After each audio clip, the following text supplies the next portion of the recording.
Welcome to our Emerald Coast community, a show that highlights the people, organizations, and businesses that are making a difference in our local community. My name is RJ Murdock. I am your host, and today we have a special guest, and I'd like to introduce to you. This is Elaine LaJeunusse. Thank you. Yes, and she is the school liaison officer for Eglin Air Force Base. Welcome to the show. Thank you, sir. So tell me exactly, what is it that a liaison officer does? So as the Team Eglin School Liaison Officer, I bridge military commands, schools, communities, and families to help their children in their education ventures from kindergarten to 12th grade. Okay. And I mean, is this specifically for this base, or are there other liaison officers throughout the Air Force? Throughout the Air Force, we have over 78 school liaison officers that are available to help the military family, that military member, that PCS is often going from base to base so that their children can get connected into the schools, register, enrollment, placement, and help with a smooth transition. Now, why is that important? Well, there's approximately over 2 million active duty military members, and there's about 1,500,000 military connected children that have experienced their family, either single parent or dual parents, that have been deployed during their military career. So there's the deployment cycle, there's the permanent change of station, where during a career of a military member for 20 years or so, they probably move approximately 8 to 9 times. And the military child, it's a unique, they're very unique in that they're leaving their friends, their families, and they're having to reestablish every time their military member is called to move to a new station. And this is true, being 20-year retired military, I do kind of understand, though I didn't move as much. But one of the things that I do remember was the particular month of April and why that is important. Can you tell us a little bit about what is it about the month of April that is near and dear to your heart, and what's going on here with the military? Absolutely. Well, April is designated as Month of the Military Child, and it was established back in 1986 from our Defense Secretary Caspar Weinberger. And basically it's to honor the military-connected child for the sacrifices that child makes living the military lifestyle. The frequent moves, the frequent deployments, the stressors of, leaving friends, leaving family, and going into a new school system. So we have several base agencies on the installation and off-base businesses that are promoting and providing opportunities to recognize the sacrifices that our military-connected children provide. We have our 96 FSS Enjoy magazine. You can get the most latest information on what the 96 Test Wing is doing to honor the military-connected student. You can go to Eglin Life, and Eglin Life has this magazine, and this program has been managed by Mrs. Debbie Griffin, and she highlights the article here on the school liaison officers and our 96 Force Support Squadron Commander, Major Boeing, all in support of our military-connected children. My boss is Colonel Carter and Mr. Billick, our deputy, and they definitely want to make sure that all of our community is aware of the military-connected children, the sacrifices, and giving them, the recognition needed for this entire month and an awareness of what they do for our community. Well, that is awesome, actually. And it's funny that you mentioned about the history of the military child, the month of the military child, and the beginnings in 1986. And we have enough time, so I'll go ahead and I'm going to share with you a story about that. Okay. So in 1985, I went ahead and I toured with Tops in Blue, with the Air Force Tops in Blue around the Air Force, around the United States, entertaining. And in that particular year, we had a couple of non-singer dancers, even though we could sing and dance, that did more of the between the acts entertainment, kind of like the comedy relief. Mm-hmm. I was a mime. I mimed my own business. And when we finished up that year of 85, in 86, I actually got a call to see whether I could fly in to the Pentagon because Mrs. Weinberger was doing a reading in the courtyard for the Month of the Military Child and wanted to have a performer there, and specifically they wanted a mime, and they called Air Force Entertainment, and they said, well, there's this guy, RJ Murdock, down in Eglin.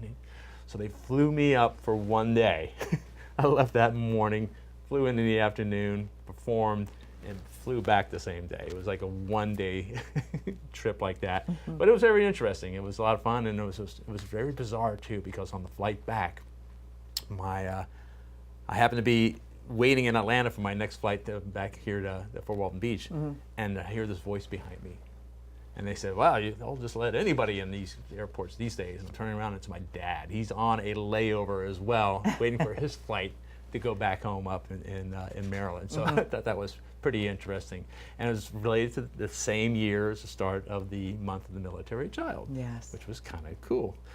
So tell me about, you said there's a lot of on-base agencies that are supporting, yes. and then some other resources you have. I mean, I noticed you have this one little, this Fisher housing. Tell me yes. a little bit more about that. So as the installation school liaison officer, I definitely promote parental involvement, do problems and solutions, and a lot of our principals within the Okaloosa County School District and other districts are really wanting to bolster their schools.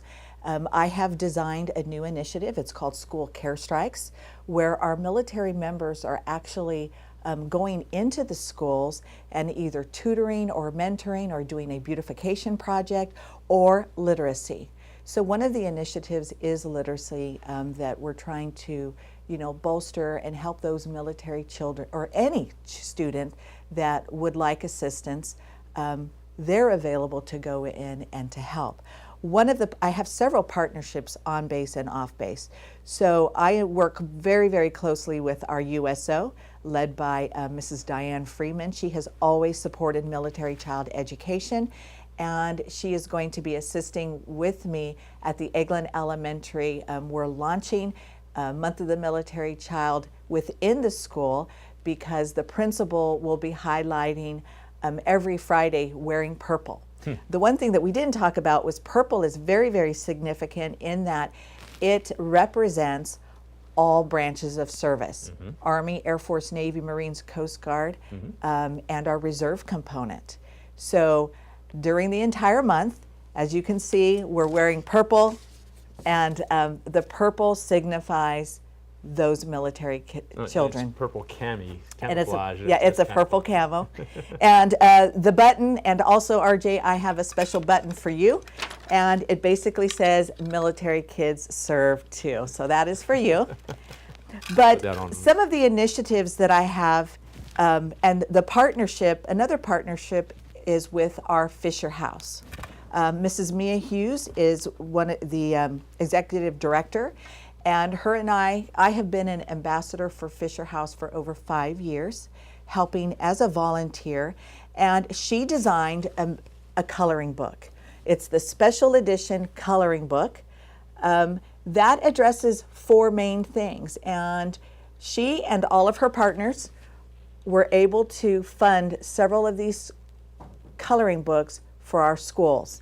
And we are going to be highlighting the military mission, the history of the military.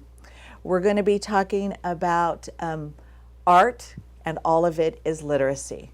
So it really, the nice thing about this magazine is that it's all of our military installations here in the Panhandle area. Mm-hmm. And it's highlighted purple, and she's dedicated a page here to Eglin School Liaison Officer and the partnership that we do, and it provides information. So it's a great booklet for our children, our principals, our counselors, and teachers to just get education about the military lifestyle. All right, well that is a pretty awesome resource. If somebody wanted that or wanted to find out some more information about how to learn more about the month of military child or to provide some support, how do they contact you? All they have to do is, I have a website. Actually, I don't have a website. Our installation has a website, and that's in eglinlife.com. You can get information about Team Eglin. I have a homepage on there.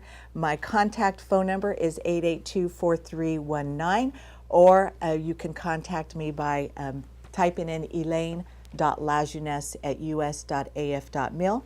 We do have many base agencies that are doing some very, very special things within their specific agency. Our child and youth programs and our school age program and our CDCs, they have special events going on during the month. Our drug demand reduction agency will be partnering with me and providing some amazing coloring books and sunglasses. We have our exceptional family member family support agency that will be coming out and providing bracelets. We have our first sergeants that will be partnering. And Colonel Carter, our MSG commander, will be there at Eglin Elementary along with our deputy, Mr. Billick. He will be available as well. And we just have a lot of agencies that are here to support our military-connected children and honoring them with tokens of appreciation. Well, that is very appreciative. And we have a very strong pro-military community here. Yes.